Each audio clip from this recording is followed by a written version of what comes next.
सपा मुखिया मुलायम सिंह यादव ने बरेली में सपा कार्यकर्ताओं को जीत का मंत्र दिया। उन्होंने कहा कि हमने और हमारी सरकार ने हर वर्ग के लिए काम किया है। केंद्र ने किसानों से 15 लाख रुपए देने के लिए कहा था, लेकिन वादा पूरा नहीं किया। सपा ने दवाइयां फ्री कर दी, बीजेपी ने नोट बदल दिए। इसका क्या मतलब था? काले धन वालों को कोई फर्क नहीं पड़ा। बीजेपी तो झूठ बोलने में नंबर 1 है।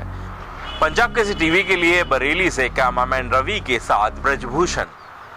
लोकसभा चुनाव के बाद पहली बार दिल्ली के मुख्यमंत्री अरविंद केजरीवाल प्रधानमंत्री मोदी के संसदीय क्षेत्र वाराणसी पहुंचे थे।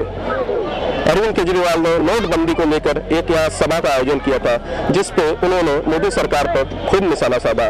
साथ ही साथ उन्होंने कहा कि नोटबंदी को लेकर गरीब किसान मर रहे हैं और बड़े बड़े पूंजीपतियों को फायदा पहुंच रहा है। उन्होंने मोदी की सरकार के बड़े बड़े पूंजीपतियों से रिश्ते होने के सबूत भी उजागर किए। विपिन मिश्रा, पंजाब केसरी टीवी, वाराणसी। समाजवादी पार्टी से निष्कासन का दंश झेलकर वापसी करने वाले पार्टी महासचिव रामगोपाल यादव ने ये दावा किया है कि विधानसभा चुनावों की उम्मीदवारों की लिस्ट को अंतिम रूप देने का अधिकार अभी भी मेरे पास है। वहीं नोटबंदी के फैसले पर उन्होंने कहा कि इस फैसले से देश की अर्थव्यवस्था चौपट हो गई है, किसान बदहाल हो चुका है।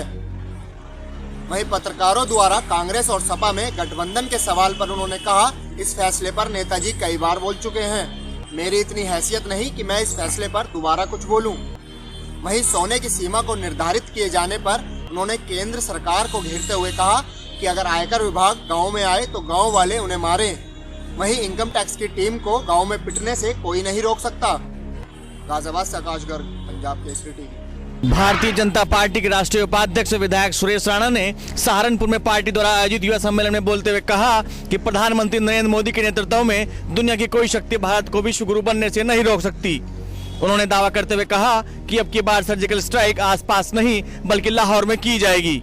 सुरेश राणा ने नौजवानों के दिल को छूता हुआ भाषण दिया और युवाओं से आह्वान करते हुए उन्होंने प्रदेश में भाजपा की सरकार बनाने में सहयोग करने की भी अपील की। सपा और बसपा पर हमला बोलते हुए उन्होंने कहा कि सरकार में किसी बहू बेटी की इज्जत सुरक्षित नहीं है और बसपा के 70% विधायक भाजपा में आने को तैयार हैं। रामकुमार पुंडीर, पंजाब केसरी टीवी, सहारनपुर। बाबरी विध्वंस की 24वीं वर्षी पर AIM चीफ असदुद्दीन अवैसी ने टीवी चैनल में प्रोग्राम में कहा, बाबरी मस्जिद को गिरे 24 साल हो गए हैं। जिन पर इल्जाम है वो आज गंगा की सफाई कर रहे हैं। इंसाफ आज तक नहीं हुआ और इसके लिए बीजेपी कांग्रेस दोनों जिम्मेदार हैं। इस देश में जो परेशानियां हैं उसका हल तभी निकलेगा जब इंसाफ होगा।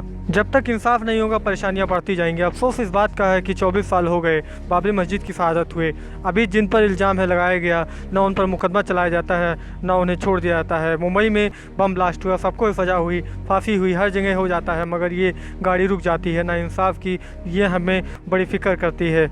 जब तक इंसाफ नहीं होगा न सही तरीके से अमन होगा, न सभी तबकों को एक साथ लेकर चल सकेंगे। वहीं उन्होंने कहा कि राम जहाँ जन्म हुआ वहाँ पर राम मंदिर बने और सरयू के पार बाबरी मस्जिद बन जाए, सारा झगड़ा ही खत्म हो जाएगा। अभिषेक सावंत, पंजाब के